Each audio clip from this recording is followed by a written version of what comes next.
예, 오늘 북방선교 방송 25주년을 진심으로 축하를 드리며 또 모든 영광을 하나님께 돌려드립니다. 방송으로 북한 선교하는 우리 북방 선교 방송이 벌써 25주년을 맞이했습니다. 우리 목사님들께서도 앞에서 이야기하셨습니다마는 초창기에 15분 방송하던 것이 이제는 2시간 이상 방송할 수 있게 된 것은 전적으로 하나님의 은혜입니다. 함께 해주신 수고해주신 이사님들께 깊은 감사를 드립니다. 그리고 방송 제작과 송출에 수고해주신 또 방송 출연자들과 간사님들께도 깊은 감사를 드립니다. 여러분의 헌신과 수고가 없었다면 오늘의 이 자리도 없었을 것입니다.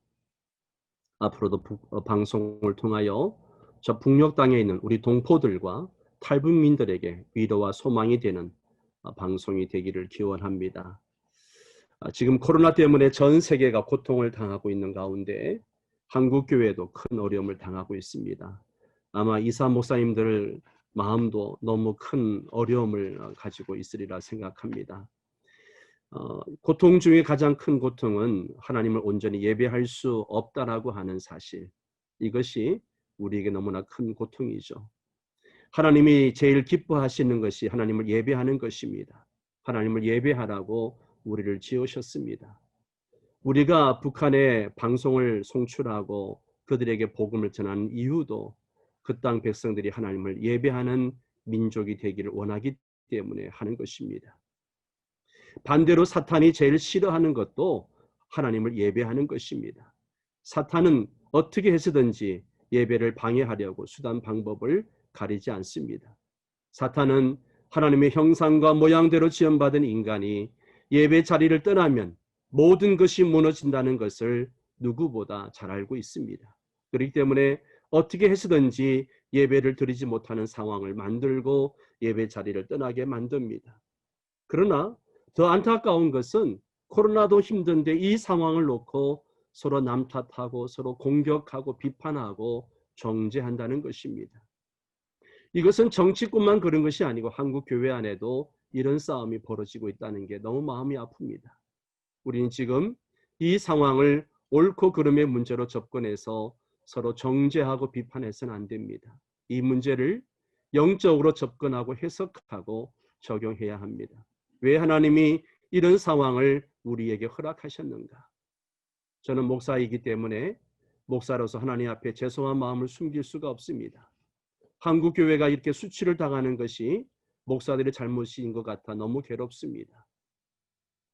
한국 교회 130년 역사상 이렇게 수치와 모욕을 당한 적이 없었습니다. 이것을 우리가 정부 탓으로 언론 탓으로만 돌려서는 안 됩니다. 우리는 이 상황을 하나님의 시각으로 볼 수 있어야 됩니다.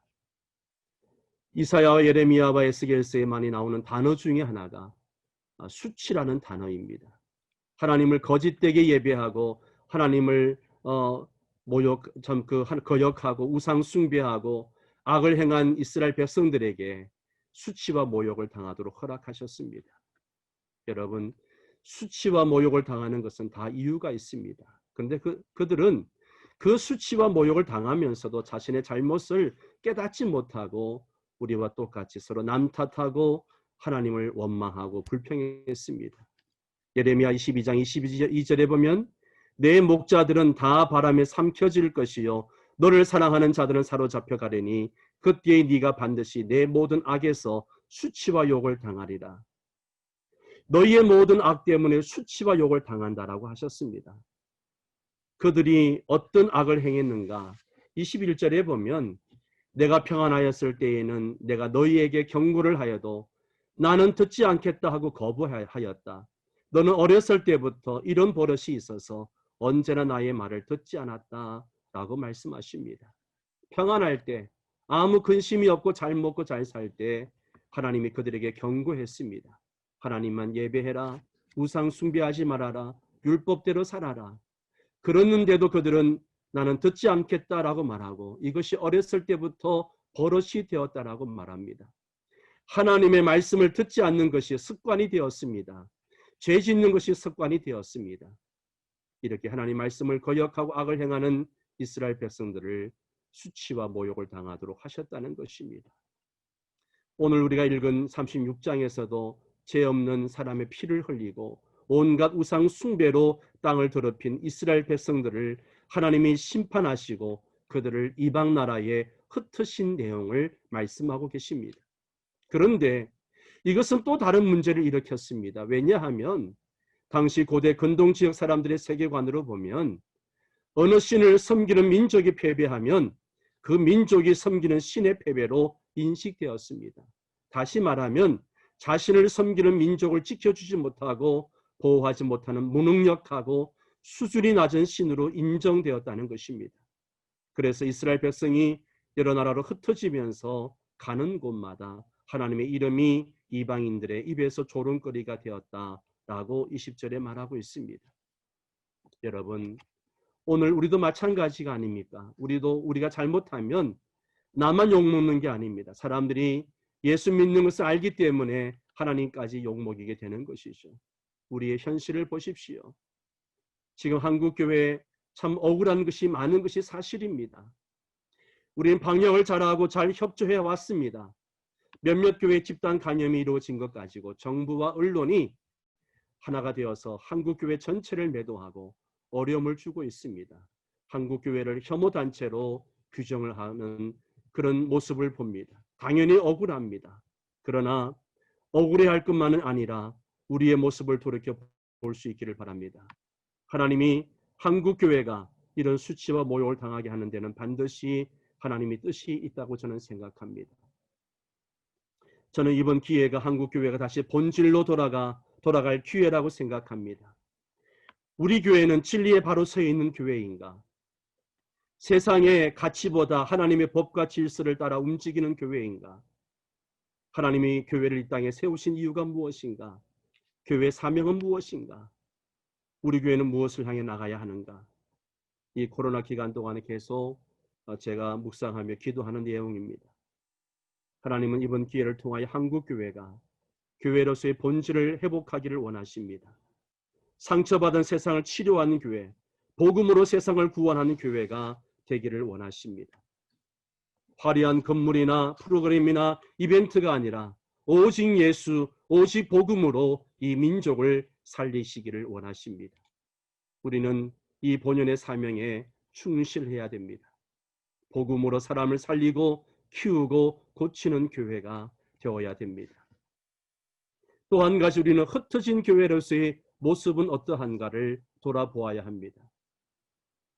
여러분, 수치와 모욕을 당하는 게 모여서 예배 드리지 말라니까 예배 드린 것 때문에 욕을 먹는 것입니까? 우리는 흩어진 교회입니다. 나는 교회로서 어떻게 살았는가? 우리는 너무나 세상의 가치와 문화에 물들어 있었습니다. 거룩하지 못했습니다. 정직하지 못했습니다. 하나님의 말씀보다 세상의 가치를 따라 살았습니다. 똑같이 속이고 거짓말하고 시기하고 질투하고 나에게 유익을 위해서라면 양심을 속이며 살았습니다. 일터의 동료들은 내가 교회 다니는 줄 아는데, 내가 교회 장로고 집사고 권사고 목사인 줄 아는데 똑같이 화내고 소리 지르고 똑같이 행동했습니다.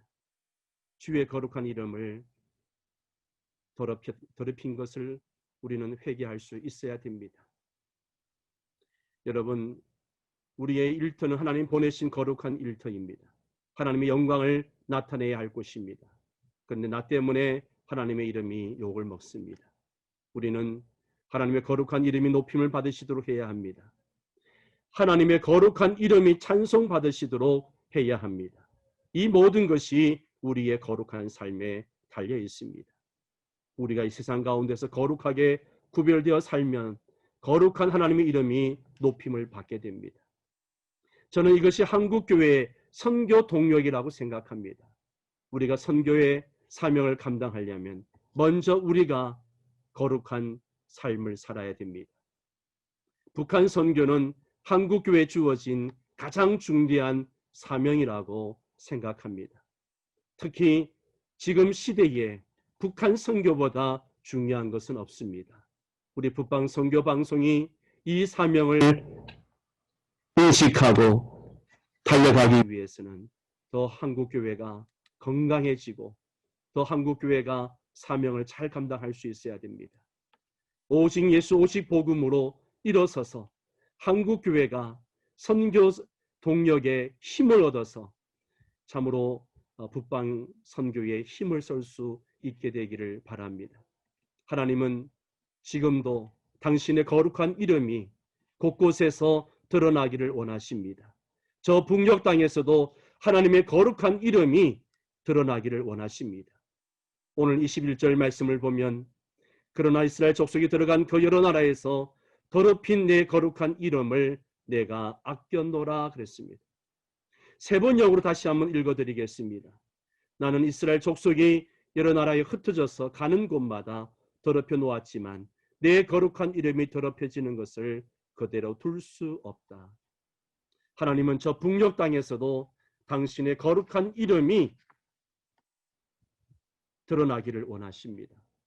우리 부의사장님, 정목사님도 말씀하셨습니다마는 저 북녘 땅에 아직도 수십만의 우리의 동포들이 있습니다. 믿음의 동지들이 있습니다. 그들이 그 땅에 있는 한 그 땅에 하나님의 이름이 다시 높여지고 그리고 하나님의 거룩한 영광이 나타날 수 있게 되기를 바랍니다. 이 일에 우리 북방 선교 방송이 쓰임받는 그런 은혜가 있게 되기를 주의 이름으로 축원합니다. 기도하겠습니다. 하나님 아버지, 하나님은 지금도 당신의 거룩한 이름이 높아지기를 원하시고 영광 받으시기를 원하십니다. 그러나 지금 우리의 모습은 우리 때문에 하나님의 거룩한 이름이 수치와 모욕을 당하고 있는 그러한 모습을 봅니다. 주님, 우리의 죄악을 용서하여 주시고 한국교회가 다시 복음으로 다시 일어서서 이 땅 가운데 하나님의 거룩한 이름을 드러내고 저 북녘 땅에도 하나님의 거룩한 이름을 나타내는 일에 쓰임받을 수 있도록 축복하여 주시옵소서. 예수님의 이름으로 기도 올려옵나이다. 아멘.